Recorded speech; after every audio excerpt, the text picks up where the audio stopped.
Regresé a mi casa más temprano de lo planeado ese martes.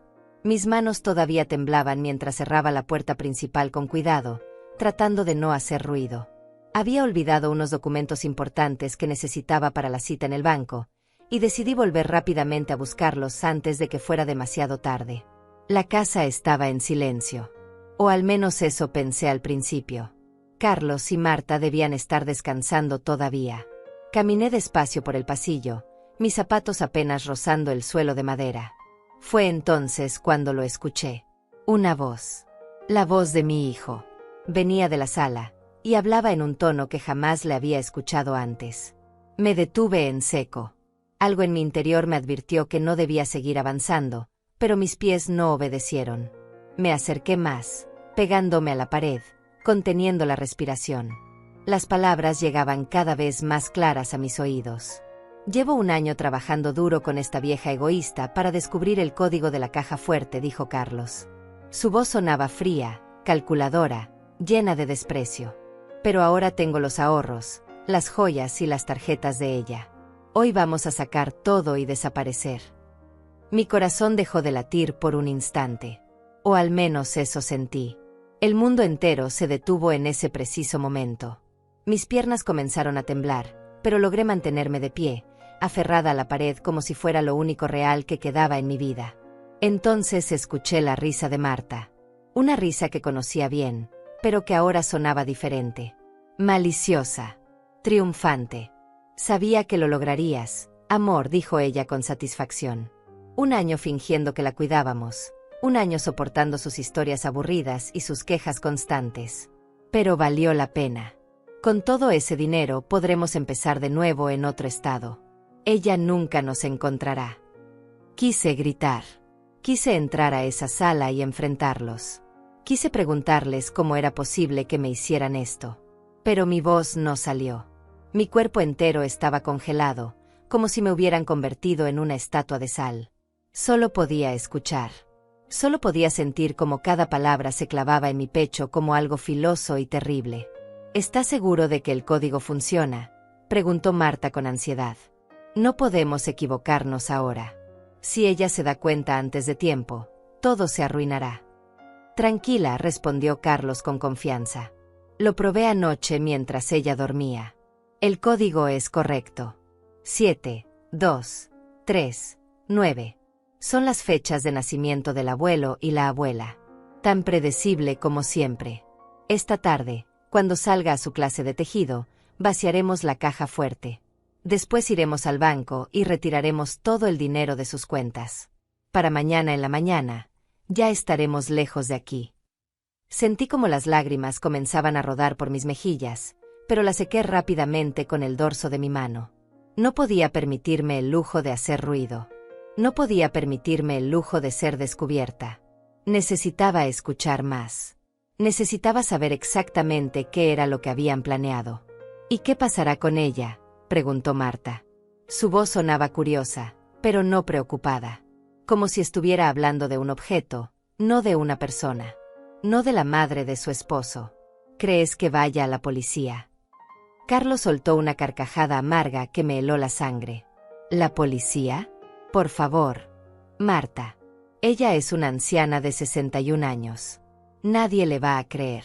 Además, técnicamente soy su hijo. Cualquier abogado mediocre podría argumentar que el dinero era parte de una herencia anticipada. Y para cuando quiera hacer algo al respecto, nosotros ya estaremos instalados en Texas con nuevas identidades. Tengo un contacto allá que nos puede conseguir documentos limpios por $5,000. Eres un genio, dijo Marta con admiración. A veces me pregunto cómo pude tener tanta suerte de encontrarte. La suerte no tiene nada que ver, respondió Carlos con arrogancia. Esto requiere inteligencia, paciencia y determinación. Cosas que mi querida madre nunca tuvo. Ella solo sabe trabajar como una esclava y ahorrar cada centavo. Nunca supo disfrutar la vida. Nunca supo que el dinero debe gastarse, no guardarse en una caja fuerte oxidada. Cada palabra era como veneno entrando directamente a mis venas. Este era el hijo que había criado. El bebé al que había acunado en mis brazos durante noches interminables. El niño al que le había enseñado a caminar, a hablar, a respetar a los demás. El joven al que le pagué la universidad, trabajando doble turno en la fábrica. El hombre al que le había abierto las puertas de mi casa cuando más lo necesitaba. Y ahora me llamaba vieja egoísta. Ahora planeaba robarme todo lo que tenía. Ahora hablaba de mí como si fuera un obstáculo que debía eliminar. ¿Cuánto crees que haya en la caja fuerte?, preguntó Marta con avidez. Podía imaginar sus ojos brillando de codicia desde donde estaba escondida. Según lo que he podido averiguar en sus estados de cuenta cuando ella no está mirando, debe haber al menos $80,000 en efectivo, respondió Carlos. Más las joyas que heredó de mi abuela, que fácilmente valen otros $30,000. Y en sus cuentas bancarias tiene aproximadamente $120,000 ahorrados. En total, estamos hablando de más de $230,000. $230,000. 40 años de trabajo. 40 años de madrugar a las 5 de la mañana. 40 años de sacrificar vacaciones, ropa nueva, salidas con amigas. Todo ahorrado centavo por centavo con un solo propósito: asegurar mi vejez y dejarle algo a mi hijo cuando yo ya no estuviera. Y él lo sabía. Sabía cada sacrificio que había hecho. Sabía cuántas veces había comido frijoles y arroz para poder guardar un poco más de dinero. Sabía cuántas veces había rechazado invitaciones porque no podía permitirme gastar en cosas innecesarias. Y aún así, no le importaba. Aún así, planeaba quitármelo todo. Con ese dinero podremos comprar una casa pequeña en Texas, continuó Carlos, su voz llena de planes y sueños construidos sobre mi ruina. Podremos abrir el negocio que siempre quisimos. Viviremos cómodamente por años. Y lo mejor de todo es que ella nunca nos encontrará. Para cuando se dé cuenta de lo que pasó, ya será demasiado tarde. ¿No sientes ni un poco de culpa?, preguntó Marta. Pero su tono no era de reproche. Era de curiosidad genuina, como quien pregunta sobre el clima. Hubo un silencio que me pareció eterno. Contuve la respiración, esperando. Una parte de mí, una parte pequeña y estúpida, todavía tenía esperanza de que mi hijo dijera algo que demostrara que aún quedaba algo de humanidad en él. ¿Culpa?, repitió Carlos finalmente. ¿Por qué debería sentir culpa? Ella ha tenido una vida completa. Ha trabajado, ha ahorrado, ha hecho lo que quiso. Ahora es mi turno. Es mi turno de vivir bien, de no preocuparme por el dinero, de disfrutar. Además, técnicamente ese dinero debería ser mío algún día de todas formas. Solo estoy adelantando el proceso. Tienes razón, coincidió Marta. Ella ya vivió su vida. Ya es hora de que nosotros vivamos la nuestra. No pude seguir escuchando. Mis piernas finalmente reaccionaron y comencé a caminar hacia atrás, despacio, muy despacio, hasta que llegué a la puerta principal. La abrí con el mismo cuidado con el que la había cerrado, y salí a la calle bajo el sol brillante que ahora me parecía una mentira. Caminé sin rumbo durante varios minutos. Mis pies me llevaron hasta la plaza que está a 3 cuadras de mi casa. Me senté en una banca bajo la sombra de un árbol viejo, y fue ahí, sola, donde finalmente permití que el dolor me consumiera por completo. Lloré como no había llorado desde la muerte de mi esposo hace 15 años. Lloré por la traición. Lloré por la ingratitud. Lloré por los años perdidos creyendo que estaba construyendo un futuro para alguien que me amaba. Pero sobre todo, lloré por la mujer tonta que había sido. La mujer que había confiado ciegamente. La mujer que había creído que el amor de madre era suficiente para garantizar el amor de un hijo. Todo había comenzado de la manera más simple posible. Una rutina ordinaria que se transformó en el día que cambiaría mi vida para siempre. Esa mañana me había despertado a las 6 en punto, como todos los días. La alarma sonó y me levanté sin quejarme, a pesar del dolor en mis rodillas que cada día parecía empeorar. Preparé café para todos. El aroma llenó la cocina mientras cortaba fruta fresca y calentaba las tortillas. Carlos y Marta seguían durmiendo. Últimamente se levantaban cada vez más tarde, pero yo no decía nada. Pensaba que necesitaban descansar después de todo el estrés de perder el trabajo. ¡Qué tonta fui! Mientras preparaba el desayuno, revisé mi agenda del día. Tenía una cita a las 9:30 en el banco con el señor Alfredo Torres, mi asesor financiero. Necesitábamos revisar algunos documentos sobre mis inversiones y actualizar los beneficiarios de mis cuentas. Era algo rutinario, algo que hacía cada año sin falta. Dejé el desayuno preparado en la mesa con una nota cariñosa para Carlos y Marta. Les escribí que había salido temprano y que volvería después del mediodía. Tomé mi bolso, verifiqué que llevara mi identificación y las llaves, y salí de casa exactamente a las 8:15. El banco quedaba a 20 minutos en autobús. Me gustaba tomar el transporte público. Me hacía sentir independiente, capaz, viva. Muchas mujeres de mi edad ya no salían solas, pero yo me negaba a ser una de esas personas que se rinden ante la vejez. Llegué al banco 10 minutos antes de mi cita. Me senté en la sala de espera, observando a las personas que entraban y salían. Jóvenes con sus teléfonos, señoras con sus bolsas de compras, hombres de negocios con sus portafolios elegantes. La vida continuaba su curso normal para todos ellos. A las 9:30 en punto, la asistente del señor Torres me llamó. Pero cuando entré a su oficina, él no estaba ahí. La asistente me pidió disculpas con una sonrisa amable. Don Alfredo tuvo una emergencia familiar esta mañana, me explicó. Su hijo menor tuvo un accidente en la escuela y tuvo que salir corriendo al hospital. Nada grave, gracias a Dios, pero necesita estar con él. Podríamos reagendar su cita para mañana a la misma hora. Me sentí decepcionada, pero entendí perfectamente.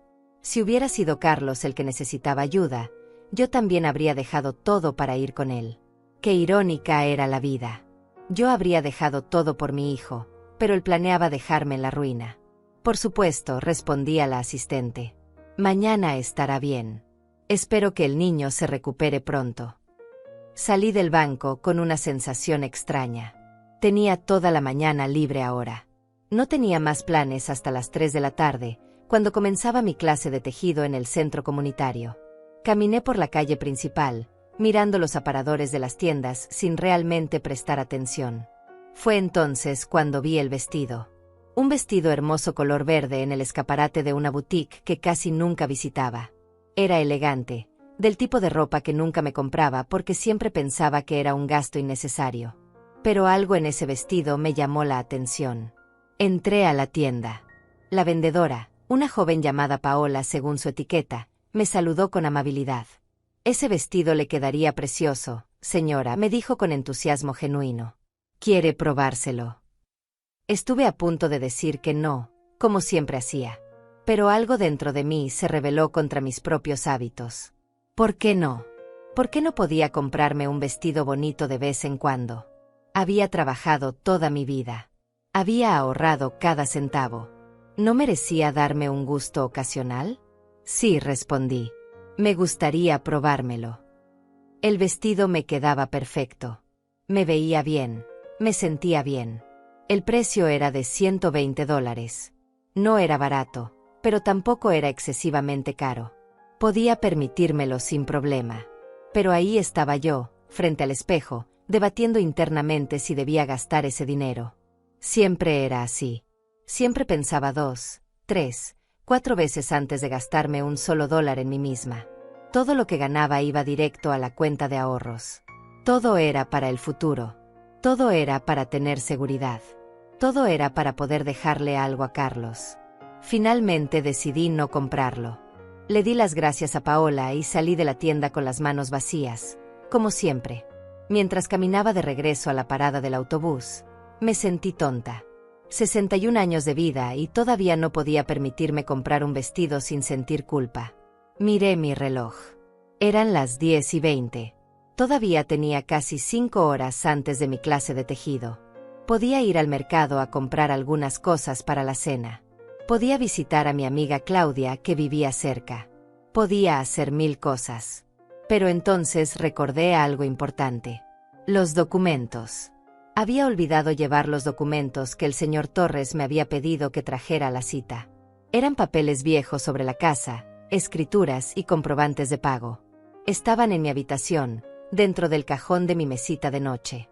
Necesitaba esos documentos para la cita de mañana. Si no los llevaba, tendría que reagendar otra vez y todo el proceso se retrasaría. Además, estaban algunos otros papeles importantes que quería revisar con el asesor. No podía olvidarlos nuevamente.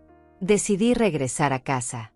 Tomaría los documentos, los revisaría para asegurarme de que estaban completos, y después saldría nuevamente para hacer las compras del mercado. Sería rápido. Entraría, tomaría lo que necesitaba, y saldría. Carlos y Marta probablemente ni siquiera se darían cuenta de que había vuelto. El autobús me dejó en mi esquina a las 10:45. Caminé las 2 cuadras hasta mi casa bajo el sol que ya empezaba a calentar con fuerza. Algunas vecinas me saludaron desde sus puertas. Les devolví el saludo con una sonrisa, fingiendo que todo estaba bien en mi mundo. Llegué a mi casa. Una casa que había comprado con el dinero de mi trabajo y el de mi difunto esposo. Una casa que habíamos pagado durante 20 años, sacrificando lujos y comodidades. Una casa que había planeado heredarle a Carlos algún día, cuando yo ya no estuviera. Saqué las llaves de mi bolso y abrí la puerta principal. Lo hice despacio, como siempre, porque la cerradura estaba un poco vieja y había que manipularla con cuidado. Entré y cerré la puerta detrás de mí con el mismo cuidado. La casa estaba en silencio. Las cortinas de la sala estaban corridas, dejando entrar solo un poco de luz. Podía escuchar el zumbido del refrigerador en la cocina. Todo parecía normal. Todo parecía estar en orden. Caminé hacia el pasillo que llevaba a mi habitación. Mis zapatos hacían un sonido suave contra el piso de madera. Siempre había amado ese piso. Lo habíamos instalado mi esposo y yo hace 10 años, justo antes de que él enfermara. Era uno de los últimos proyectos que habíamos hecho juntos. Fue entonces cuando lo escuché. Una voz. La voz de Carlos. Venía de la sala, del otro lado de la casa. Hablaba en voz baja, pero no lo suficientemente baja como para que yo no pudiera escuchar. Me detuve en seco. Algo en su tono de voz me alertó. No era su tono normal. Era algo diferente. Algo que no había escuchado antes. O tal vez sí lo había escuchado, pero nunca había prestado atención. Debería haber seguido caminando hacia mi habitación. Debería haber tomado los documentos y salido de la casa sin hacer ruido. Debería haber respetado su privacidad y la de su esposa. Pero no lo hice. Algo más fuerte que mi educación y mis buenos modales me detuvo en ese pasillo. Algo primitivo. Un instinto maternal que me advertía que algo no estaba bien. Me acerqué despacio hacia la sala, pegándome a la pared. Mis manos temblaban ligeramente. Mi corazón latía más rápido de lo normal. Contuve la respiración, tratando de no hacer ningún ruido que pudiera delatarme. Las palabras llegaron a mis oídos cada vez más claras. Y con cada palabra que escuchaba, mi mundo comenzó a desmoronarse como un castillo de naipes bajo el viento. Llevo un año trabajando duro con esta vieja egoísta para descubrir el código de la caja fuerte. La voz de mi hijo sonaba fría, calculadora, llena de un desprecio que jamás imaginé que pudiera sentir por mí. Mis piernas comenzaron a temblar. Me aferré a la pared para no caer. Esto no podía estar pasando. Esto tenía que ser una pesadilla. Tenía que ser un malentendido. Pero no lo era. Era real. Terriblemente real. Y todo había comenzado con una cita cancelada en el banco. Con un vestido que no me atreví a comprar. Con unos documentos olvidados que me hicieron regresar a casa más temprano de lo planeado. A veces la vida cambia por las decisiones más insignificantes. A veces el destino se esconde en los detalles más pequeños. Y ese martes, mi destino había decidido revelarme la verdad de la forma más cruel posible. El aire en mi propia casa se sentía diferente ahora. Pesado. Denso. Como si cada molécula de oxígeno estuviera cargada con algo tóxico que me costaba respirar. Mis pies se habían quedado pegados al piso del pasillo, a solo unos metros de la sala donde mi hijo y mi nuera planeaban mi destrucción. No podía moverme. No podía pensar con claridad. Solo podía quedarme ahí, paralizada, mientras mi cerebro intentaba procesar lo que acababa de escuchar. Las palabras de Carlos resonaban en mi mente una y otra vez, como un disco rayado que se niega a avanzar. Vieja egoísta. Esas 2 palabras me golpeaban con más fuerza que cualquier cosa física. Yo, que había sacrificado todo por él. Yo, que había trabajado turnos dobles para pagarle la universidad. Yo, que había renunciado a mis propios sueños para que él pudiera cumplir los suyos. Y para él, yo era una vieja egoísta. Cerré los ojos con fuerza, tratando de contener las lágrimas que amenazaban con salir. No podía llorar ahora. No podía hacer ruido. Si me descubrían ahí, todo se complicaría. Necesitaba mantener la calma. Necesitaba pensar. Pero pensar era imposible cuando cada latido de mi corazón parecía un tambor retumbando en mis oídos. Cuando cada respiración se sentía como si estuviera tragando vidrios rotos. Cuando cada segundo que pasaba me revelaba una verdad más dolorosa sobre las personas que creía conocer. Escuché sus voces continuar. Ahora hablaban más bajo, pero yo estaba lo suficientemente cerca como para captar cada palabra. Cada sílaba era como un clavo oxidado enterrándose en mi pecho. «¿Ya tienes todo listo para esta tarde?», preguntó Marta. Su voz sonaba emocionada, casi infantil en su alegría. Como si estuvieran planeando unas vacaciones, no el robo de toda mi vida. «Todo está listo», respondió Carlos. «Tengo las identificaciones falsas que conseguí el mes pasado. Tengo los boletos de autobús para mañana temprano. Tengo la dirección del contacto en Texas que nos va a ayudar con los documentos nuevos. Solo falta vaciar la caja fuerte y las cuentas bancarias». Mi caja fuerte. La que había comprado hace 20 años cuando mi esposo todavía vivía. La que contenía todo lo que había logrado acumular con tanto esfuerzo. Los billetes que había guardado uno por uno, mes tras mes, año tras año. Y él tenía el código. Mi hijo tenía el código de mi caja fuerte. ¿Cómo lo había conseguido? ¿Cuándo? ¿En qué momento había sido tan descuidada como para permitir que lo descubriera? Las preguntas se agolpaban en mi mente sin respuesta. «¿Estás nervioso?», preguntó Marta. «Un poco», admitió Carlos. «Pero más que nervioso, estoy emocionado. ¿Sabes cuánto tiempo llevo esperando este momento? Años. Marta. Años viendo cómo ella guardaba cada maldito centavo en esa caja fuerte mientras yo tenía que pedirle dinero prestado para cualquier cosa». El resentimiento en su voz era palpable. Como si yo le hubiera hecho algo terrible al no entregarle mi dinero cada vez que lo pedía. Como si mi trabajo de cuidar mis ahorros fuera un crimen imperdonable. «Ya no tendrás que pedirle nada nunca más», dijo Marta con satisfacción. «Después de hoy, seremos libres. Podremos vivir como siempre quisimos». «Como siempre quisimos», repitió Carlos, y pude escuchar la sonrisa en su voz. Sentí como mis piernas comenzaban a reaccionar. Lentamente, muy lentamente, empecé a retroceder por el pasillo. Cada paso era una tortura. El piso de madera que tanto amaba ahora era mi enemigo, amenazando con crujir y delatarme en cualquier momento. Un pie detrás del otro. Despacio. Con cuidado. Conteniendo la respiración. Mi cuerpo entero temblaba, pero de alguna manera logré mantener el control suficiente para no hacer ruido. Llegué a la puerta principal. Mi mano tocó la manija y la giré con una lentitud dolorosa. El mecanismo hizo un clic suave que me pareció ensordecedor.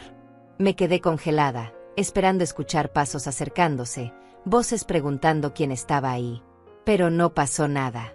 Ellos seguían en la sala, absortos en sus planes malvados, ajenos al hecho de que su víctima había estado escuchando cada palabra. Abrí la puerta lo suficiente como para deslizarme hacia afuera. El sol de la mañana me golpeó como una bofetada de realidad. El mundo seguía ahí, girando como siempre, indiferente a mi dolor. Los pájaros cantaban en los árboles. Los autos pasaban por la calle. La vida continuaba su curso normal. Pero para mí, nada volvería a ser normal nunca más. Cerré la puerta con el mismo cuidado con el que la había abierto. Mis manos temblaban tanto que casi dejó caer las llaves. Las metí en mi bolso y comencé a caminar. No sabía hacia dónde iba. Solo sabía que necesitaba alejarme de esa casa antes de que me descubrieran. Mis pies me llevaron por la acera sin rumbo fijo. Pasé frente a la casa de la señora Florinda, mi vecina de toda la vida. Ella estaba regando sus plantas en el jardín y me saludó con la mano. Yo le devolví el saludo automáticamente, mi boca formando una sonrisa que no sentía. «Buenos días, Olga», me gritó con alegría. «Qué temprano regresas hoy».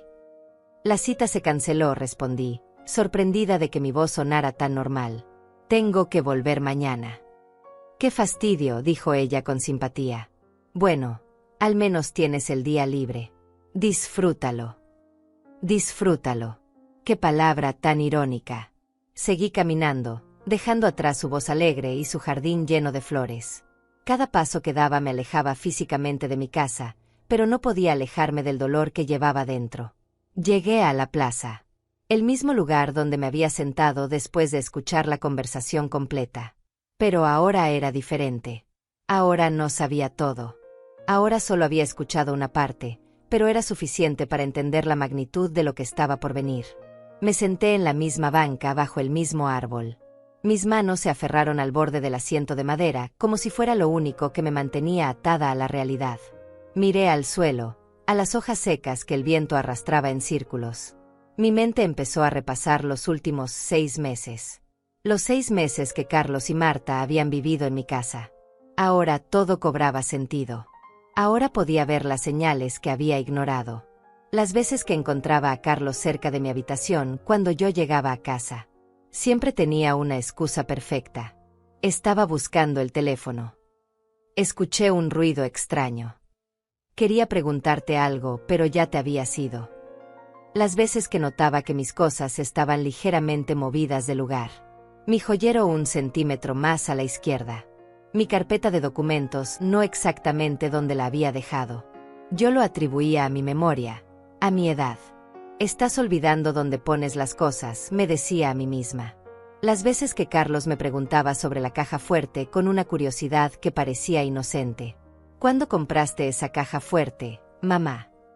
Es difícil recordar el código. ¿Alguna vez has pensado en cambiar el código por algo más moderno? Todas esas pequeñas cosas que había ignorado. Todas esas banderas rojas que había pintado de blanco en mi mente porque no quería ver la verdad. Porque confiar en mi hijo era más fácil que dudar de él. 1 año. Había dicho 1 año. 1 año trabajando duro para descubrir el código. 1 año manipulándome. 1 año fingiendo que me cuidaba cuando en realidad solo me estudiaba como un ladrón estudia una casa antes de robarla. ¿En qué momento me había convertido en una marca para mi propio hijo? ¿En qué momento dejé de ser su madre para convertirme en su víctima? Las lágrimas finalmente comenzaron a caer. No podía detenerlas más. Cayeron silenciosamente por mis mejillas, calientes y amargas. Lloré por la madre tonta que había sido. Lloré por los años desperdiciados confiando en alguien que no lo merecía. Lloré por el futuro que había planeado y que ahora se desmoronaba ante mis ojos. Pero mientras lloraba, algo más comenzó a crecer dentro de mí. Algo que no había sentido en mucho tiempo. Algo que iba más allá del dolor y la traición. Era rabia. Fría. Calculada. Silenciosa. Mi hijo creía que era inteligente. Creía que había ganado. Creía que yo era solo una vieja tonta que nunca se daría cuenta de lo que estaba pasando. Pero él había cometido un error. Un error crucial. Me había subestimado. Sequé mis lágrimas con el dorso de mi mano. Respiré profundo, llenando mis pulmones con el aire fresco de la mañana. Mi corazón todavía dolía, pero mi mente comenzaba a aclararse. Tenía que volver a casa. Tenía que escuchar el resto de su conversación. Tenía que saber exactamente qué era lo que planeaban hacer y cuándo. Necesitaba toda la información posible antes de decidir mi próximo movimiento. Me levanté de la banca. Mis piernas todavía temblaban, pero ahora era diferente. No era el temblor del miedo. Era el temblor de la adrenalina. De la determinación. Caminé de regreso hacia mi casa con pasos firmes. Esta vez no había duda en mi camino. Esta vez sabía exactamente lo que tenía que hacer. Regresé a mi casa caminando despacio, cada paso medido con precisión. Esta vez no había prisa. Esta vez sabía exactamente lo que me esperaba detrás de esa puerta. El sol seguía brillando con la misma intensidad de antes, pero todo se sentía diferente ahora. Como si el mundo hubiera cambiado de color en cuestión de minutos. Me detuve frente a la puerta principal. Respiré profundo 3 veces, tratando de calmar el temblor en mis manos. Necesitaba entrar sin hacer ruido. Necesitaba escuchar todo lo que tenían que decir. Cada detalle importaba ahora. Giré la llave con cuidado extremo.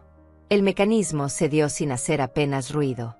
Abrí la puerta lo suficiente para deslizarme dentro y la cerré detrás de mí con la misma delicadeza. El pasillo estaba exactamente igual que cuando había salido. Las cortinas seguían corridas. La casa seguía en penumbras. Las voces venían de la sala. Todavía estaban ahí. Todavía estaban hablando. Me acerqué con pasos silenciosos, conteniendo la respiración cada pocos segundos para escuchar mejor. Mi espalda rozaba la pared fría del pasillo mientras avanzaba centímetro a centímetro. «¿Qué haremos con los muebles?», preguntó Marta. «Algunos son antiguos. Podrían valer algo de dinero». Carlos soltó una risa seca que me heló la sangre. «Olvídate de los muebles. Son viejos y están en mal estado. Nadie pagaría nada por ellos. Lo único que importa es el efectivo, las joyas y el dinero de las cuentas. Con $230,000 tenemos suficiente para empezar de nuevo. Los muebles que se queden aquí pudriéndose». $230,000. El número resonó en mi cabeza como una campana. 40 años de mi vida resumidos en una cifra que él mencionaba con tanta facilidad. Como si fuera dinero encontrado en la calle. Como si no tuviera ningún valor real aparte del monetario. ¿Y ella? La voz de Marta sonaba curiosa. «¿Qué crees que haga cuando descubra que nos fuimos?». Hubo un silencio largo y pesado que me hizo contener la respiración. Podía imaginar a Carlos pensando, eligiendo sus palabras con cuidado. «Probablemente llore como siempre hace», dijo finalmente con desprecio. «Probablemente llame a mis tíos y a sus amigas para quejarse de lo mal hijo que soy. Probablemente vaya a la policía y haga un escándalo». «¿Y si la policía nos busca?». «No nos encontrarán», respondió Carlos con confianza absoluta. «Para cuando ella se dé cuenta de todo, ya estaremos en Texas con nuevos nombres. Además, como te dije, técnicamente soy su hijo. Cualquier abogado mediocre podría argumentar que el dinero era parte de una herencia anticipada o que ella me lo dio voluntariamente. Es mi palabra contra la suya». «Pero el código de la caja fuerte», insistió Marta. «Eso prueba que lo robamos». «¿Y quién va a creer que robé el código?». Carlos sonaba irritado ahora. «Ella es una anciana. Probablemente me dio el código en algún momento y lo olvidó. O yo lo encontré entre sus papeles. Hay 1000 explicaciones posibles. Créeme, Marta, esto va a funcionar. He planificado cada detalle durante un año entero». «Un año entero». Otra vez esas palabras. Un año fingiendo amor filial mientras preparaba mi ruina. Un año durmiendo bajo mi techo, comiendo mi comida, aceptando mi cuidado, todo mientras tramaba en secreto cómo destruirme. «¿A qué hora saldrá a su clase de tejido?», preguntó Marta. «A las 3:45. Siempre sale a las 3:45. Es tan predecible que da risa. Todos los martes a la misma hora, con la misma puntualidad. Eso nos da casi 4 horas para vaciar la caja fuerte, ir al banco, retirar el dinero y empacar nuestras cosas». «¿Y si regresa antes?». «No va a regresar antes. Nunca lo hace. Después de la clase siempre se queda charlando con sus amigas al menos 1 hora.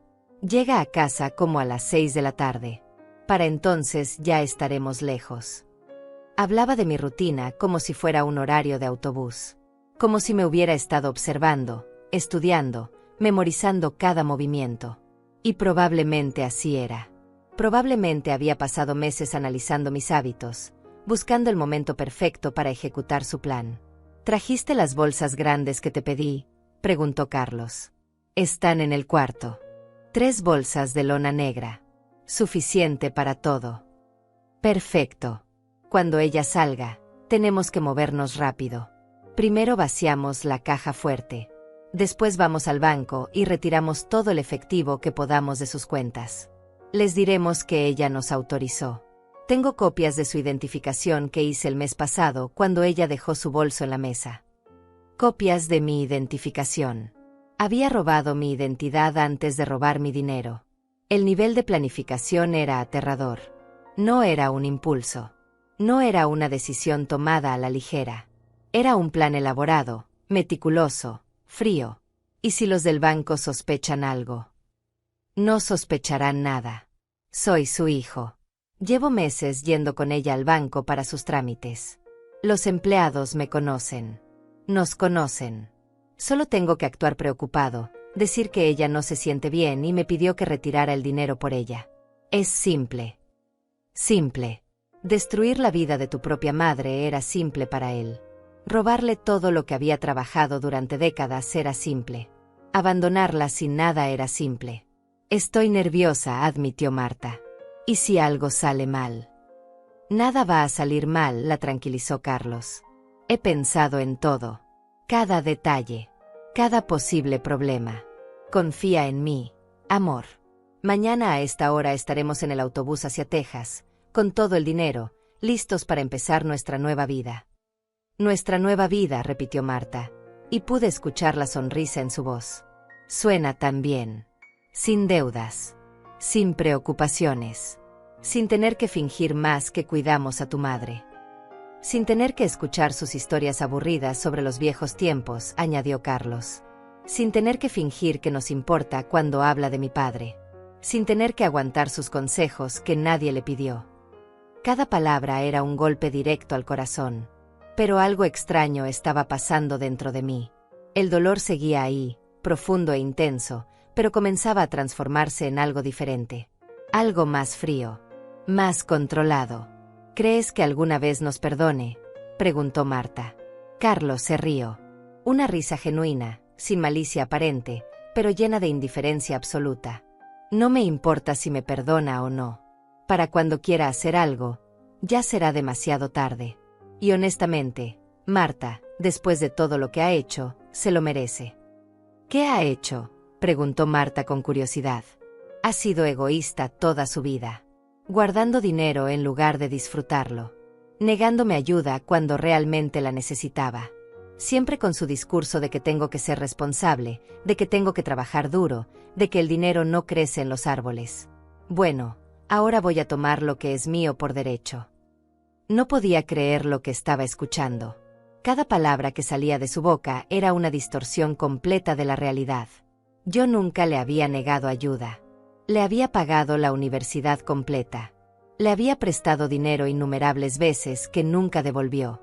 Le había abierto las puertas de mi casa cuando lo necesitó. Pero en su mente, yo era la villana. En su mente, él era la víctima. Había reescrito toda nuestra historia para justificar lo que estaba a punto de hacer. ¿A qué hora es el autobús mañana?, preguntó Marta. A las 6 de la mañana. Saldremos de aquí a las 5:30, cuando ella todavía esté dormida. Ni siquiera nos escuchará salir. Mis piernas comenzaron a temblar nuevamente. Esta vez no por miedo, sino por la rabia contenida que crecía dentro de mí como una marea oscura. Quería entrar a esa sala. Quería enfrentarlos. Quería gritarles todo lo que pensaba de ellos. Pero no lo hice. Porque algo dentro de mí sabía que eso sería un error. Si los enfrentaba ahora, solo conseguiría que cambiaran sus planes. Y necesitaba que siguieran adelante con esos planes. Necesitaba que se sintieran seguros. Necesitaba que creyeran que habían ganado. Porque solo entonces podría destruirlos. Me alejé de la sala con el mismo cuidado con el que me había acercado. Cada paso era una tortura silenciosa. Mis piernas apenas me sostenían, pero de alguna manera logré llegar a la puerta principal sin hacer ruido. Salí de mi propia casa como una ladrona, cerrando la puerta con una delicadeza que contrastaba brutalmente con el caos que sentía por dentro. El sol de mediodía me golpeó con fuerza. Era casi la 1 de la tarde.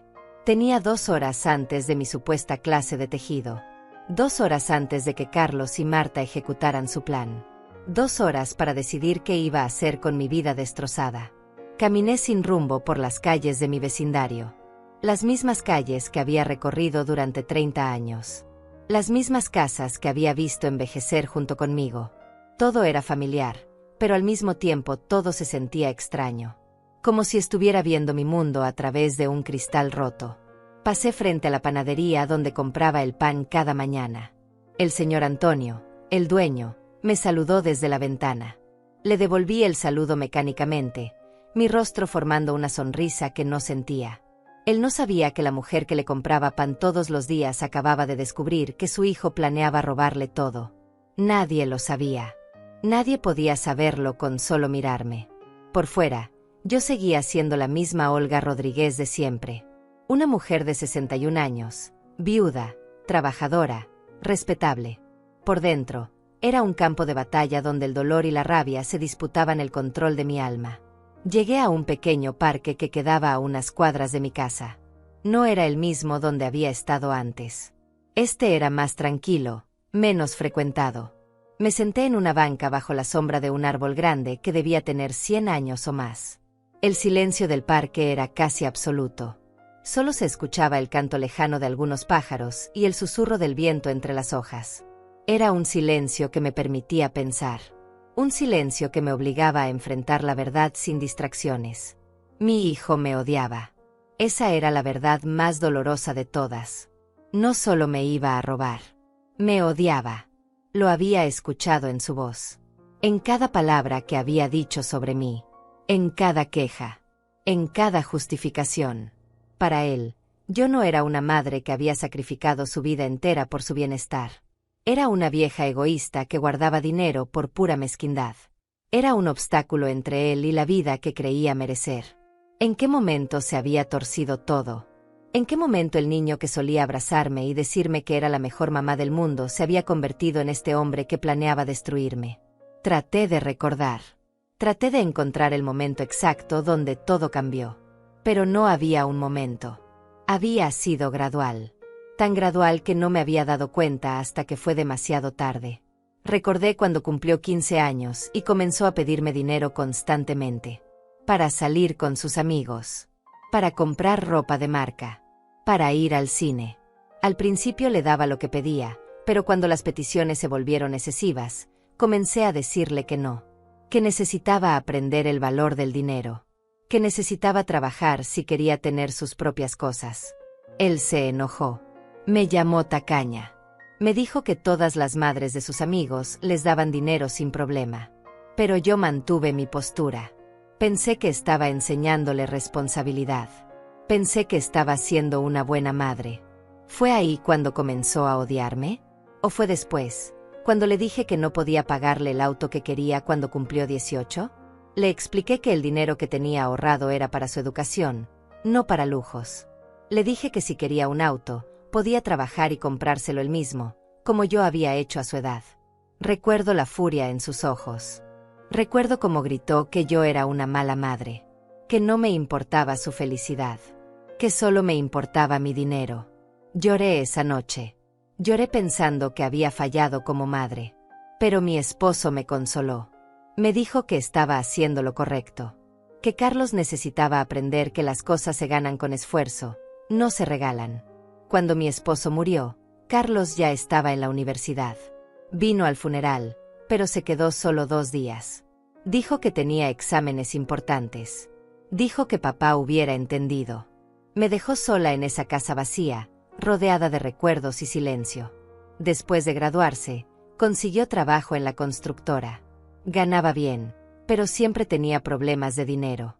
Siempre necesitaba préstamos. Préstamos que prometía devolver, pero nunca lo hacía. Yo se los daba de todas formas. Porque era mi hijo. Porque pensé que eventualmente maduraría. Conoció a Marta hace 3 años. Una mujer bonita, educada, que sonreía mucho. Me cayó bien al principio.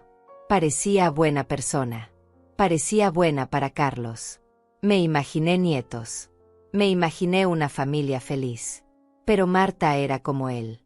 O tal vez él se volvió más como ella. No lo sé. Lo que sé es que después de casarse, las visitas se volvieron menos frecuentes. Las llamadas se redujeron a 1 por semana, y solo para pedirme dinero o contarme sus problemas. Cuando Carlos perdió su trabajo hace 6 meses, vine a mí con una historia triste. Dijo que la constructora había cerrado por problemas financieros. Dijo que no tenían ahorros. Dijo que iban a perder su apartamento. Me pidió si podían quedarse conmigo solo por un tiempo hasta que encontrara otro trabajo. Yo acepté sin dudar. Porque era mi hijo. Porque pensé que me necesitaba. Porque en el fondo, una parte de mí estaba feliz de tener compañía en esa casa tan grande y tan vacía. Qué tonta fui. Qué ciega. Qué estúpida. Nunca había perdido su trabajo. Todo había sido mentira desde el principio. Todo había sido parte de su plan. Un plan que había estado elaborando durante quién sabe cuánto tiempo. Un plan para acercarse a mí, para ganar mi confianza, para estudiar mis rutinas, para encontrar el código de mi caja fuerte. Un año trabajando duro, había dicho. Un año fingiendo. Un año mintiéndome cada día. Las lágrimas comenzaron a caer otra vez. Esta vez no traté de detenerlas. Estaba sola en ese parque. Nadie me veía. Nadie me juzgaba. Podía llorar todo lo que quisiera. Lloré por todos los años que había creído en él. Lloré por todas las veces que lo había defendido cuando otros me advertían que era un aprovechado. Lloré por todas las noches que había pasado despierta preocupándome por su futuro. Pero sobre todo, lloré por la madre que había sido. La madre que había trabajado hasta el agotamiento para darle una vida mejor. La madre que había renunciado a rehacer su vida después de enviudar porque pensó que debía dedicarse completamente a cuidar sus ahorros para dejárselos a su hijo. Había rechazado la compañía de hombres buenos que se interesaron en mí después de la muerte de mi esposo. Había rechazado invitaciones a viajes con mis amigas. Había rechazado oportunidades de disfrutar mi vida porque siempre pensaba en el futuro. En asegurarme de que Carlos estuviera bien cuidado. En dejarle una herencia que lo mantuviera seguro cuando yo ya no estuviera. Y él lo sabía. Sabía todo lo que había sacrificado por él. Y no le importaba. Peor aún, lo usaba en mi contra. Me llamaba egoísta por guardar el dinero que había sudado durante décadas. Me culpaba por no darle todo lo que quería cuando lo quería. El dolor era tan intenso que sentía como si mi pecho se fuera a partir en dos. Era un dolor físico. Real. Palpable. Como si alguien me estuviera apretando el corazón con sus manos hasta exprimirle la última gota de vida. Miré mis manos. Manos viejas, llenas de arrugas y manchas de la edad. Manos que habían trabajado incansablemente durante 40 años. Manos que habían cocinado miles de comidas para mi familia. Manos que habían acariciado la frente de mi hijo cuando estaba enfermo. Y ahora esas manos temblaban. No de vejez. No de debilidad. Sino de una emoción que no podía nombrar. Era dolor. Era rabia. Era desilusión. Era todo junto, mezclado en un cóctel tóxico que me estaba envenenando desde dentro. Pensé en mi esposo. En lo que él diría si pudiera ver esto. Se sentiría devastado. Carlos había sido su orgullo. Su único hijo. El heredero de su apellido. Mi esposo había muerto creyendo que nuestro hijo era un buen hombre. Creyendo que yo estaría bien cuidada. Creyendo que Carlos se encargaría de mí en mi vejez. Qué afortunado había sido al morir sin saber la verdad. Qué bendición no tener que ver en qué se había convertido su hijo. El sol comenzaba a moverse en el cielo. Debían ser casi las 2:30. En menos de una hora, se suponía que debía salir de mi casa hacia mi clase de tejido. En menos de una hora, Carlos y Marta comenzarían a ejecutar su plan. Me sequé las lágrimas con el dorso de la mano. Respiré profundo. El aire entraba a mis pulmones con dificultad, como si mi propio cuerpo se resistiera a seguir funcionando bajo tanto dolor. Pero tenía que seguir. Tenía que levantarme de esa banca. Tenía que decidir qué iba a hacer. Podía irme. Podía simplemente desaparecer y dejarlos hacer lo que quisieran. Podía tomar un autobús a otra ciudad y empezar de nuevo. Dejar que se llevaran mi dinero. Dejar que ganaran. O podía enfrentarlos. Podía entrar a mi casa ahora mismo y gritarles todo lo que había escuchado. Podía echarlos a la calle. Podía llamar a la policía. Pero algo dentro de mí sabía que ninguna de esas opciones era la correcta. Si me iba, ellos ganarían. Si los enfrentaba ahora, probablemente negarían todo. Dirían que estaba loca. Que había malinterpretado las cosas. Que mi edad me hacía imaginar cosas. No. Necesitaba algo diferente. Necesitaba algo que mi hijo no esperara. Algo que demostrara que la vieja egoísta que tanto despreciaba era más inteligente de lo que él creía. Me levanté de la banca. Mis piernas todavía temblaban, pero ahora había algo más. Había determinación. Había propósito.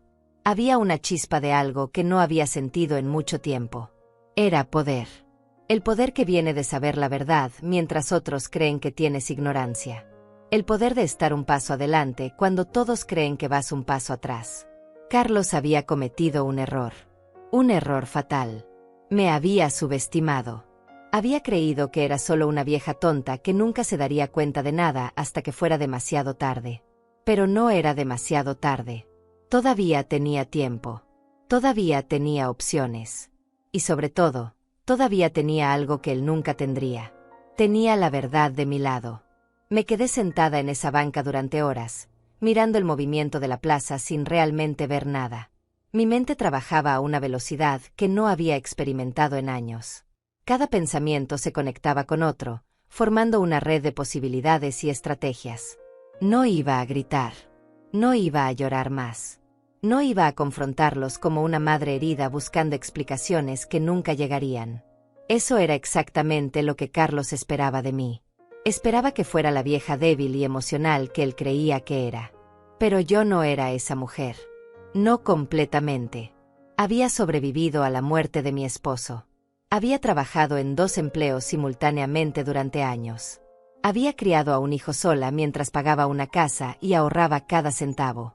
Había enfrentado jefes abusivos, compañeros envidiosos, y todas las dificultades que la vida pone en el camino de una mujer trabajadora. Y había sobrevivido a todo. No con gritos ni escándalos, sino con silencio, paciencia y estrategia.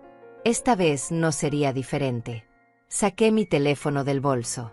Mis manos ya no temblaban. Había una claridad extraña en mi mente ahora, como si una niebla se hubiera disipado revelando un camino perfectamente trazado. Marqué el número de mi amiga Claudia Flores. Claudia y yo nos conocíamos desde hace 30 años. Ella era abogada, aunque ya estaba retirada. Pero su mente seguía siendo tan aguda como siempre. Si alguien podía ayudarme a navegar esta situación, era ella. «Olga», respondió al tercer timbre. «¡Qué sorpresa! ¿Cómo estás?» «Necesito verte», dije directamente. «Hoy. Ahora sí es posible. Es urgente». Hubo una pausa. Claudia me conocía lo suficientemente bien como para saber que yo nunca usaba la palabra urgente a la ligera. «Ven a mi casa», dijo sin hacer más preguntas. «Te espero». Caminé las 6 cuadras hasta la casa de Claudia. Era una casa pequeña pero acogedora, llena de libros y recuerdos de sus años como abogada.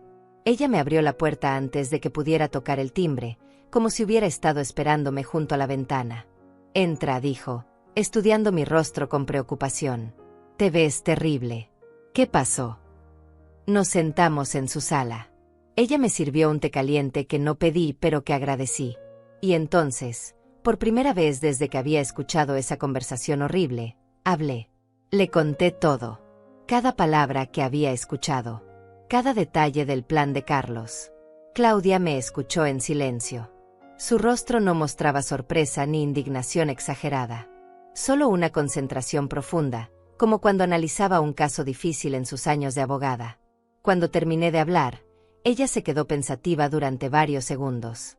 «¿Tienes pruebas de lo que escuchaste?», preguntó finalmente. «Solo mi palabra», respondí. «No grabé nada». «Entonces necesitamos crear pruebas», dijo Claudia con determinación. «Y necesitamos actuar rápido si ellos planean hacerlo esta tarde». Miré mi reloj. Eran las 12:30. En 2 horas y cuarto se suponía que yo debía salir a mi clase de tejido. En 2 horas y cuarto, Carlos y Marta comenzarían a ejecutar su plan. «¿Qué sugieres?», pregunté. Claudia se levantó y caminó hacia su estudio. Regresó con una libreta y un bolígrafo. Comenzó a escribir mientras hablaba. «Primero, no vayas a tu clase de tejido. Pero tampoco te quedes en casa. Sal de tu casa exactamente a la hora que siempre sales, pero regresa 15 minutos después. Entra sin hacer ruido y grábalos con tu teléfono. Necesitamos evidencia de lo que están haciendo. ¿Y si me descubren? Entonces improvisamos. Pero lo dudo. Estarán tan concentrados en vaciar tu caja fuerte que no esperarán que regreses». Asentí. Tenía sentido. Claudia continuó escribiendo. «Segundo, necesitamos proteger tu dinero. Inmediatamente después de grabarlos, vas directo al banco. Habla con el gerente, no con los empleados comunes. Explícale la situación y bloquea todas tus cuentas. Cambia los accesos. Asegúrate de que nadie más que tú pueda retirar dinero. El banco hará eso sin pruebas. Con las grabaciones sí. Y yo te acompañaré. Mi nombre todavía tiene peso en esta ciudad. El gerente del banco, Antonio Silva, fue mi cliente hace años. Me debe varios favores. Sentí como algo dentro de mí comenzaba a asentarse. Un plan. Tenía un plan. Ya no era una víctima pasiva esperando ser destruida. Era una mujer tomando control de la situación.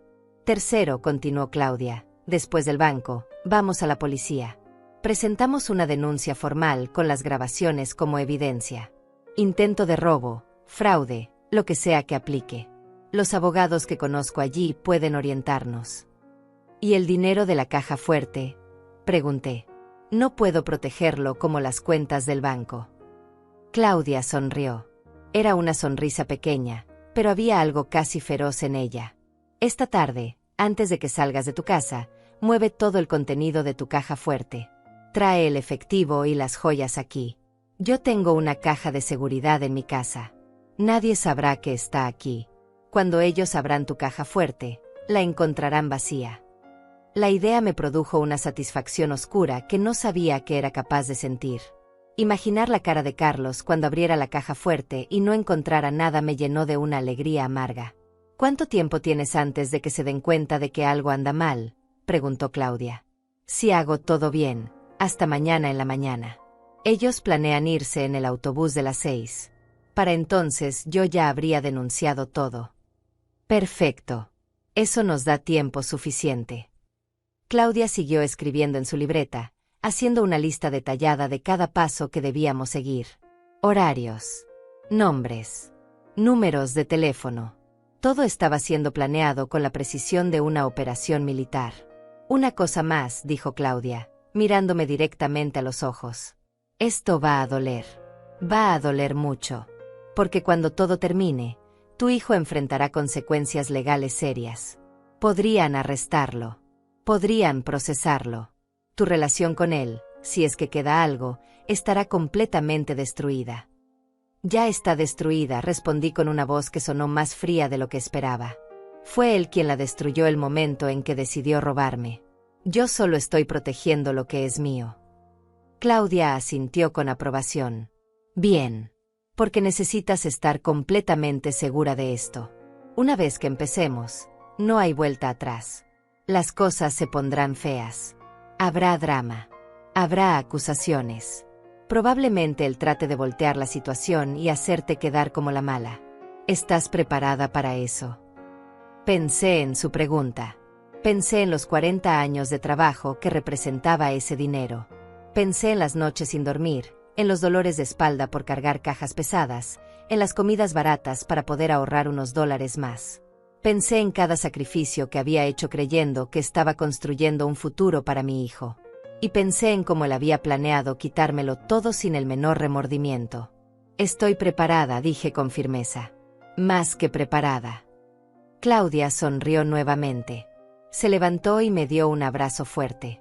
Entonces vamos a destruirlos, dijo suavemente. Pero lo haremos bien. Lo haremos legal. Lo haremos de una manera que ellos nunca puedan recuperarse. Nos separamos y ella me entregó la libreta con todos los pasos escritos. Memoriza esto. Síguelo al pie de la letra. Y Olga hizo una pausa, su voz se volvió más seria. No les des ninguna señal de que sabes algo. Actúa completamente normal hasta el momento exacto. Si sospechan algo, cambiarán sus planes y perderemos nuestra oportunidad. Lo sé, dije. Puedo hacerlo. Y era verdad. Podía hacerlo. Porque había descubierto algo sobre mí misma en estas últimas horas. Algo que quizás siempre había estado ahí, pero nunca había necesitado usar. Podía ser fría cuando era necesario. Podía ser calculadora. Podía planear y ejecutar con la misma precisión que mi hijo había usado para planear mi destrucción. La diferencia era que yo estaba del lado correcto. Yo estaba protegiendo lo que era mío por derecho. Yo no era la ladrona. Salí de la casa de Claudia con un propósito renovado. El dolor seguía ahí, profundo en mi pecho como una herida abierta. Pero ahora estaba cubierto por algo más fuerte. Determinación. Frialdad. Justicia. Carlos había cometido un error fatal. Había asumido que su madre era débil. Había asumido que yo aceptaría mi destino sin luchar. Pronto descubriría lo equivocado que estaba. Regresé a mi casa a la 1 de la tarde. Carlos y Marta estaban en la cocina comiendo el almuerzo que yo había preparado esa mañana antes de salir. Me vieron entrar y Carlos me saludó con una sonrisa que ahora me parecía completamente falsa. «Hola mamá», dijo con esa voz cariñosa que había perfeccionado durante un año entero de mentiras. «¿Cómo te fue en el banco?» «Bien», respondí, manteniendo mi voz neutral. «Tengo que volver mañana porque el asesor tuvo una emergencia. Me reagendaron la cita». «Qué fastidio», dijo Marta con falsa empatía. «Al menos ya saliste y no tienes que volver a hacerlo hoy». «Sí», dije. «Voy a descansar un poco antes de ir a mi clase de tejido». Me dirigí a mi habitación con pasos tranquilos, como si nada hubiera cambiado. Como si no supiera que en 2 horas ellos planeaban destruir mi vida. Cerré la puerta detrás de mí y me apoyé contra ella, respirando profundo. No tenía mucho tiempo. Necesitaba mover todo de mi caja fuerte antes de salir. Caminé hacia mi closet y moví las cajas de zapatos que ocultaban la pequeña caja fuerte empotrada en la pared. Marqué el código con manos temblorosas. 7, 2, 3, 9. Las fechas de nacimiento de mis padres. La puerta se abrió con un clic suave. Ahí estaba todo. Los billetes cuidadosamente ordenados en fajos. Las joyas de mi madre envueltas en paños de terciopelo. Los documentos importantes en carpetas manila. 40 años de mi vida contenidos en un espacio de medio metro cuadrado. Saqué una bolsa de tela grande que guardaba en el fondo de mi closet y comencé a meter todo con cuidado. Los billetes primero. Conté mentalmente mientras los guardaba. $78,000 en efectivo. No los 80,000 que Carlos había mencionado, pero estaba cerca. Las joyas después. El collar de perlas de mi abuela. Los aretes de diamantes que mi esposo me había regalado en nuestro 20º aniversario. El anillo de oro que había pertenecido a mi madre. Cada pieza tenía una historia. Cada pieza era un recuerdo de alguien que había amado y que me había amado de verdad. Los documentos al final. Las escrituras de la casa. Los certificados de inversión. Las pólizas de seguro. Todo lo que probaba que yo había trabajado y construido algo con mis propias manos. Cerré la bolsa y la escondí debajo de mi cama momentáneamente. Después cerré la caja fuerte vacía, volví a marcar el código para asegurarme de que funcionaba, y coloqué las cajas de zapatos en su lugar como si nada hubiera pasado. Miré el reloj. La 1:30. Necesitaba salir en 1 hora y cuarto para mantener mi rutina normal. Pero antes de eso, tenía que llevar la bolsa a casa de Claudia sin que Carlos y Marta me vieran. Esperé 15 minutos. Escuché sus voces en la sala. Estaban viendo televisión, riendo de algo que decían en la pantalla. Riendo mientras planeaban mi ruina. La hipocresía me revolvió el estómago. Tomé la bolsa y la escondí dentro de mi abrigo más grande. No era lo ideal, pero funcionaría. Salí de mi habitación tratando de parecer casual. «Voy a la tienda de la esquina», anuncié. «Necesito comprar hilo para mi clase». «¿Quieres que te acompañe, mamá?», preguntó Carlos sin despegar los ojos de la televisión. Sabía que no tenía ninguna intención real de acompañarme. Era solo teatro. «No es necesario», respondí. «Vuelvo en 20 minutos». Salí de la casa con la bolsa oculta bajo mi abrigo. El sol de la tarde me cegó momentáneamente. Caminé rápido pero sin correr, sin hacer nada que pudiera parecer sospechoso si alguien me observaba desde la ventana. Llegué a casa de Claudia en 7 minutos. Ella me esperaba en la puerta. «¿Lo tienes todo?», preguntó en voz baja. «Todo», respondí, entregándole la bolsa. Claudia la tomó y desapareció dentro de su casa. Regresó 2 minutos después con las manos vacías. «Está guardado en mi caja de seguridad», dijo. «Nadie lo encontrará aquí. Ahora ve a la tienda, compra el hilo que dijiste que necesitabas, y regresa a tu casa. Mantén todo normal». Hice exactamente lo que me dijo. Compré 2 rollos de hilo azul en la tienda de la esquina. Regresé a mi casa a las 2:10. Carlos y Marta seguían en la sala, ahora más callados, probablemente repasando mentalmente su plan. Me fui a mi habitación y me cambié de ropa. Me puse el vestido que siempre usaba para mi clase de tejido. Me peiné frente al espejo. Me puse los zapatos cómodos. Cada movimiento era parte de la actuación. Cada gesto diseñado para mantener la ilusión de que todo era normal. A las 2:45, salí de mi habitación con mi bolso de tejido en la mano. Me voy a mi clase, anuncié desde el pasillo. Regreso como a las 6. Que te vaya bien, mamá, dijo Carlos. Su voz sonaba normal, pero yo podía detectar una nota de anticipación apenas contenida. Estaba emocionado. Apenas podía esperar a que yo saliera para comenzar su robo. Diviértete, añadió Marta con dulzura falsa. Salí por la puerta principal y la cerré detrás de mí.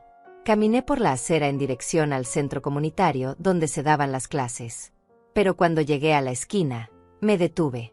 Saqué mi teléfono y configuré la cámara en modo de grabación de video. Esperé exactamente 15 minutos mirando mi reloj. 15 minutos era suficiente tiempo para que ellos pensaran que yo ya estaba lejos. Suficiente tiempo para que bajaran la guardia y comenzaran su plan. A las 3 en punto, regresé hacia mi casa caminando en silencio. Cada paso estaba calculado. Cada movimiento era silencioso como el de un fantasma. Llegué a mi puerta y saqué las llaves. Las introduje en la cerradura con el cuidado de un cirujano. La puerta se abrió sin hacer ruido. Entré y la cerré detrás de mí con la misma delicadeza. El pasillo estaba vacío. Podía escuchar movimiento en mi habitación. Voces susurradas. El sonido de algo siendo movido. Activé la grabación en mi teléfono y caminé despacio hacia mi habitación. La puerta estaba entreabierta. Me acerqué pegada a la pared y me asomé apenas lo suficiente para ver y grabar. Carlos estaba frente a mi caja fuerte abierta. Marta estaba a su lado con 3 bolsas negras en el suelo. Pero sus caras no mostraban la alegría que esperaban. Mostraban confusión, incredulidad y después, pánico. ¿Dónde está todo?, preguntó Marta con voz aguda. Se suponía que aquí había dinero. Joyas. Estaba aquí, dijo Carlos, su voz temblando. Lo vi. Lo conté. Había $80,000. Había joyas. Todo estaba aquí. Entonces, ¿dónde está ahora?, gritó Marta, perdiendo la compostura completamente. Carlos metió las manos dentro de la caja fuerte vacía, como si el dinero pudiera materializarse por arte de magia. Sacó las manos vacías, su rostro pálido. No lo entiendo, murmuró. El código funcionó. La caja está abierta. Pero no hay nada. ¿Crees que ella lo movió?, preguntó Marta. ¿Crees que sospecha algo? No puede ser, dijo Carlos, pero su voz ya no sonaba tan segura. Ella no sabe nada. Actuó completamente normal esta mañana. Pues el dinero no desapareció solo. Marta comenzó a revisar el closet frenéticamente, tirando cajas, moviendo ropa. Tiene que estar aquí en algún lado. Deja de hacer ruido, siseó Carlos. Los vecinos pueden escuchar. Me importa un bledo los vecinos. Se suponía que íbamos a tener $230,000. Y ahora no tenemos nada. Los observé por 2 minutos más. 2 minutos de pánico. 2 minutos de acusaciones mutuas. 2 minutos de verlos desmoronarse mientras su plan perfecto se convertía en cenizas. Y yo lo grabé todo. Cada palabra. Cada movimiento. Cada expresión de culpabilidad en sus rostros. Cuando tuve suficiente evidencia, retrocedí silenciosamente por el pasillo. Salí de la casa con el mismo cuidado con el que había entrado. Caminé hasta la esquina y entonces, solo entonces, permití que una sonrisa pequeña y fría se formara en mis labios. La primera parte de mi plan había funcionado perfectamente. Ahora venía la segunda parte. Tomé mi teléfono y llamé a Claudia. Lo tengo todo grabado, dije cuando ella contestó. Los grabé tratando de robar de mi caja fuerte vacía. Están en pánico. Perfecto, respondió Claudia. Voy por ti. Nos vamos directo al banco. Antonio nos está esperando. Ya le expliqué la situación y tiene todo listo para bloquear tus cuentas. Gracias, Claudia, dije, y mi voz se quebró un poco por primera vez en horas. No sé qué haría sin ti. Estás haciendo lo correcto, Olga, dijo ella con firmeza. Estás protegiendo lo que es tuyo. Ahora terminaremos esto. Colgué y esperé en la esquina. Mi corazón latía rápido, pero ya no era por miedo. Era por algo diferente. Era por la satisfacción de saber que yo había ganado esta batalla. Carlos había planeado durante un año. Había estudiado cada uno de mis movimientos. Había esperado pacientemente el momento perfecto. Pero había olvidado algo crucial. Había olvidado que su madre no era la vieja tonta que él creía. Había olvidado que yo también sabía cómo planear, cómo esperar, cómo ejecutar. Y ahora él estaba a punto de descubrir exactamente qué tan equivocado había estado. Claudia llegó en su auto 5 minutos después. Me subí sin decir palabra y ella arrancó inmediatamente. El banco quedaba a 10 minutos de distancia. Durante el trayecto, repasé la grabación en mi teléfono para asegurarme de que todo se hubiera capturado correctamente. La imagen era clara. El audio perfecto. Cada palabra de pánico, cada expresión de culpabilidad, todo estaba ahí. Llegamos al banco y Claudia me condujo directamente a la oficina del gerente. Antonio Silva era un hombre de unos 50 años, con cabello gris y una expresión seria. Se levantó cuando entramos. Señora Rodríguez, dijo con respeto. Claudia me explicó brevemente su situación. Siéntese, por favor. Me senté frente a su escritorio. Claudia se quedó de pie a mi lado como una guardiana silenciosa. Saqué mi teléfono y les mostré la grabación completa. Antonio la observó en silencio, su expresión volviéndose cada vez más grave. Esto es evidencia clara de intento de robo, dijo cuando terminó el video. Ha presentado ya una denuncia policial. Iremos después de aquí, respondió Claudia. Pero primero necesitamos proteger sus cuentas. Él tiene copias de su identificación y planea venir esta tarde a retirar todo su dinero. Antonio asintió y comenzó a teclear en su computadora con rapidez.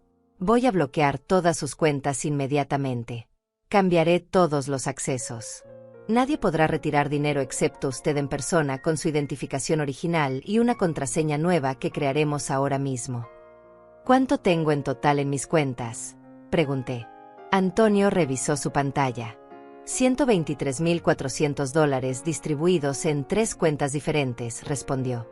Todo está siendo bloqueado en este momento. Si su hijo intenta acceder, el sistema lo rechazará automáticamente y nos alertará de inmediato. Sentí un alivio profundo. Mi dinero estaba protegido. 40 años de trabajo no se evaporarían en una tarde por la traición de mi hijo. ¿Qué pasa si él viene y hace un escándalo?, pregunté. Llamaremos a seguridad, dijo Antonio con firmeza. Y con esta grabación como evidencia, probablemente también llamaremos a la policía. Señora Rodríguez, quiero que sepa que el banco la apoya completamente en esto. Lo que su hijo planeaba hacer es fraude en toda regla. Pasamos 20 minutos más configurando las nuevas medidas de seguridad. Antonio me hizo crear una contraseña compleja que solo yo conocía. Me dio su número personal de teléfono por si necesitaba algo. Y me aseguró que pondría una alerta especial en mis cuentas. Si él viene, no conseguirá nada, me dijo al despedirnos. Y nosotros tendremos registro de su intento, lo cual fortalecerá su caso legal.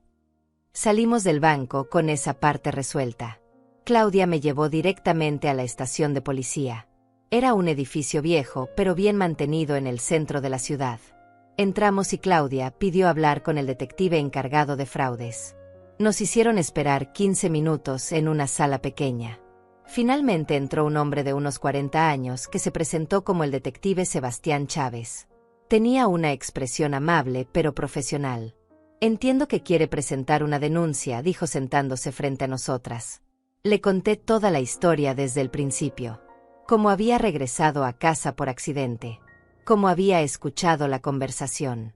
Cómo había planeado con Claudia proteger mis bienes. Le mostré la grabación 2 veces. Él tomó notas detalladas en una libreta. Esto es suficiente para proceder con cargos de intento de robo y fraude, dijo el detective. El hecho de que usted lo grabara intentando acceder a su caja fuerte es evidencia directa. ¿Sabe dónde está él en este momento? En mi casa, respondí.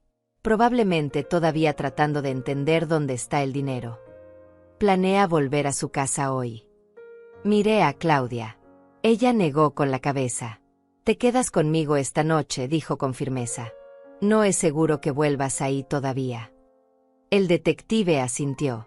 Es lo más prudente. Voy a enviar una patrulla a su domicilio para interrogar a su hijo. Con la evidencia que tiene, podemos detenerlo inmediatamente. ¿Lo arrestarán?, pregunté, y mi voz sonó más pequeña de lo que esperaba. Depende de cómo reaccione al interrogatorio, explicó el detective. Si confiesa o si intenta resistirse, sí. Si niega todo, necesitaremos procesar la evidencia primero y emitir una orden de arresto. Pero con una grabación tan clara, es solo cuestión de tiempo. Firmé la denuncia oficial. Me dieron una copia de todos los documentos. El detective me aseguró que me llamaría esa misma noche con actualizaciones. Salimos de la estación de policía cuando el sol comenzaba a ponerse. ¿Cómo te sientes?, preguntó Claudia mientras manejaba de regreso a su casa. No lo sé, respondí honestamente. Aliviada, furiosa, triste, todo al mismo tiempo. Es normal, dijo ella. Lo que acabas de hacer requiere mucha fuerza. Muchas madres en tu situación habrían dejado que sus hijos las robaran solo por evitar el conflicto. Yo habría sido una de esas madres, admití. Si no hubiera escuchado cómo hablaba de mí, si no hubiera escuchado ese desprecio en su voz, tal vez habría dejado que se saliera con la suya solo para mantener la paz. Pero lo escuchaste, dijo Claudia. Y te defendiste. Eso te hace más fuerte de lo que crees. Llegamos a su casa y ella me instaló en su cuarto de huéspedes. Me prestó ropa limpia. Me preparó una cena ligera que apenas pude comer. Mi estómago estaba cerrado por la tensión. A las 8 de la noche sonó mi teléfono. Era el detective Chávez. Señora Rodríguez, dijo cuando contesté. Fuimos a su domicilio. Su hijo y su nuera ya no estaban ahí. La casa estaba cerrada, pero pudimos verificar con los vecinos que los vieron salir con prisa hace unas horas con varias bolsas. Mi corazón se aceleró. Se fueron. Eso parece. Pero no se preocupe. Ya emitimos una alerta en todas las estaciones de autobuses y terminales. Con sus nombres y descripciones, será difícil que salgan de la ciudad. Además, como usted protegió su dinero, no tienen recursos para ir muy lejos. ¿Y ahora qué pasa? Ahora esperamos. Si intentan usar sus identificaciones para comprar boletos, los atraparemos. Si intentan ir al banco mañana como planeaban, los atraparemos. De una forma u otra, señora Rodríguez, su hijo enfrentará las consecuencias de sus acciones. Colgué el teléfono y me senté en la cama del cuarto de huéspedes de Claudia. Había ganado. Había protegido mi dinero. Había presentado la denuncia. Había hecho todo correctamente. Entonces, ¿por qué me sentía tan vacía? Claudia entró con una taza de té caliente. Lo escuché, dijo suavemente. Se fueron. Sí, respondí, como ratas huyendo de un barco que se hunde. Olga, dijo Claudia sentándose a mi lado. Hiciste lo correcto. Tienes que creerlo. Lo sé, dije. Y era verdad. Lo sabía en mi mente. Pero mi corazón todavía dolía como si me lo hubieran arrancado del pecho. Esa noche dormí poco. Cada vez que cerraba los ojos veía la cara de Carlos. No la cara del hombre que había planeado robarme, sino la cara del niño que había sido. El niño que se abrazaba a mí cuando tenía pesadillas. El niño que me decía que yo era la mejor mamá del mundo. ¿En qué momento ese niño se había convertido en el hombre que me llamaba vieja egoísta? No tenía respuesta. Y tal vez nunca la tendría. 3 días después, el detective Chávez me llamó con noticias. Habían encontrado a Carlos y Marta en una estación de autobuses a 2 horas de la ciudad. Intentaban comprar boletos con nombres falsos, pero el empleado sospechó y alertó a las autoridades. Fueron arrestados inmediatamente. Enfrentan cargos de intento de robo, fraude y uso de documentos falsos, me explicó el detective. Con la evidencia que tenemos, es casi seguro que habrá consecuencias legales serias. Colgué el teléfono sintiendo una mezcla extraña de satisfacción y tristeza. Había ganado, pero la victoria sabía amarga. Claudia insistió en que me quedara con ella unas semanas más. Necesitas tiempo para procesar todo esto, me dijo. Y tenía razón. No estaba lista para volver a esa casa donde había criado a mi hijo, donde cada rincón me recordaría la traición. Una tarde, mientras tomaba café en la sala de Claudia, sonó el timbre. Ella fue a abrir y regresó con una expresión extraña en el rostro. «Hay alguien aquí para verte», dijo. «Dice que es tu hermano». Mi hermano. Alfredo. No lo había visto en casi 20 años. Después de la muerte de nuestros padres, nos habíamos distanciado por razones tontas que ahora ni recordaba. Él se había mudado a otro estado y perdimos contacto casi por completo. Salí a la puerta y ahí estaba. Más viejo, con más canas, pero inconfundiblemente mi hermano. Nos miramos en silencio durante varios segundos. «Me enteré de lo que pasó», dijo finalmente. «Una prima me llamó. Tomé el primer autobús que pude». «¿Viniste hasta aquí por mí?», pregunté, mi voz quebrándose. «Eres mi hermana», dijo simplemente. «Debí haber estado aquí antes. Debí haber sido mejor hermano. Pero estoy aquí ahora». Nos abrazamos en el umbral de la puerta de Claudia. Y por primera vez en días, lloré. Pero no eran lágrimas de dolor. Eran lágrimas de alivio, de conexión, de saber que no estaba completamente sola. Alfredo se quedó toda la semana. Hablamos durante horas, recuperando los años perdidos. Me contó de su vida, de sus hijos que yo apenas conocía, de su esposa que quería conocerme. Y yo le conté todo. El dolor de criar a Carlos sola. El orgullo que había sentido cuando se graduó. La traición que me había destrozado. «Hiciste lo correcto», me dijo una noche mientras cenábamos en casa de Claudia. «Protegerte no te hace mala madre. Te hace una mujer fuerte». «No me siento fuerte», admití. «Me siento rota». «Rota no significa destruida», dijo Alfredo con sabiduría. «Las cosas rotas pueden repararse. Y a veces quedan más fuertes que antes». Tenía razón. Cada día que pasaba, sentía como algo dentro de mí comenzaba a sanar. No era el mismo tipo de sanación que cierra una herida y la hace desaparecer. Era el tipo de sanación que convierte las cicatrices en recordatorios de que sobreviviste. El caso contra Carlos avanzó rápido. Su abogado intentó negociar, argumentar, minimizar. Pero la evidencia era irrefutable. La grabación que había hecho no dejaba espacio para dudas. Al final, aceptó un acuerdo para evitar un juicio largo. 2 años de prisión y 5 de libertad condicional. Marta recibió una sentencia similar. Sus padres la repudiaron cuando se enteraron de lo que había hecho. Mi hijo había perdido todo. Su libertad. Su matrimonio eventualmente. Su familia. Y todo por dinero que ni siquiera había logrado robar. Yo nunca fui a visitarlo a la prisión. Algunos me dijeron que era cruel. Que una madre siempre debe perdonar. Pero yo sabía la verdad. No era crueldad. Era supervivencia. Era proteger lo poco que me quedaba de dignidad y paz mental. Alfredo me convenció de mudarme cerca de él. «Comienza de nuevo», me dijo. «En un lugar donde no todo te recuerde el dolor». Vendí mi casa. La casa que había comprado con tanto esfuerzo. Pero ya no era un hogar.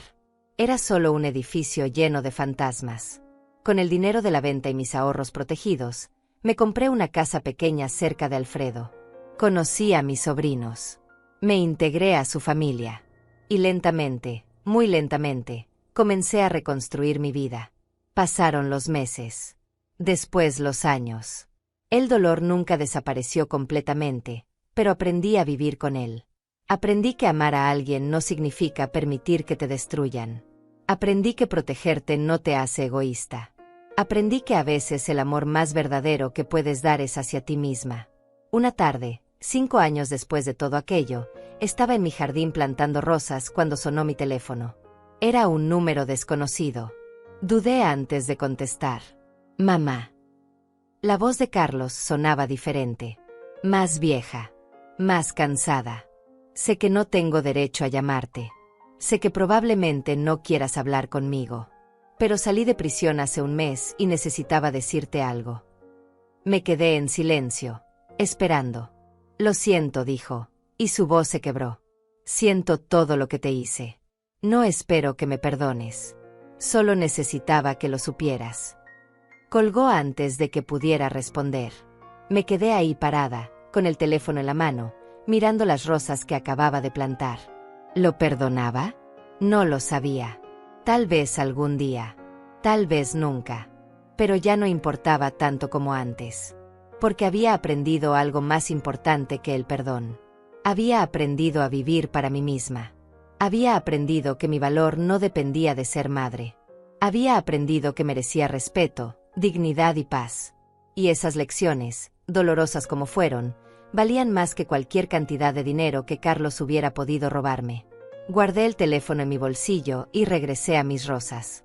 El sol comenzaba a ponerse, pintando el cielo de colores naranjas y rosas. Alfredo vendría a cenar en una hora. Sus hijos traerían a mis sobrinos nietos. Tenía una nueva vida ahora. Una vida construida sobre mis propios términos. Una vida donde nadie me llamaba vieja egoísta. Una vida donde era valorada y respetada. Carlos me había quitado mucho. Pero no me había quitado esto. No me había quitado mi capacidad de empezar de nuevo. De encontrar alegría en las cosas pequeñas.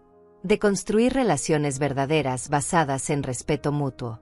Esa noche, mientras cenaba con mi hermano y su familia, rodeada de risas y conversaciones cálidas, me di cuenta de algo.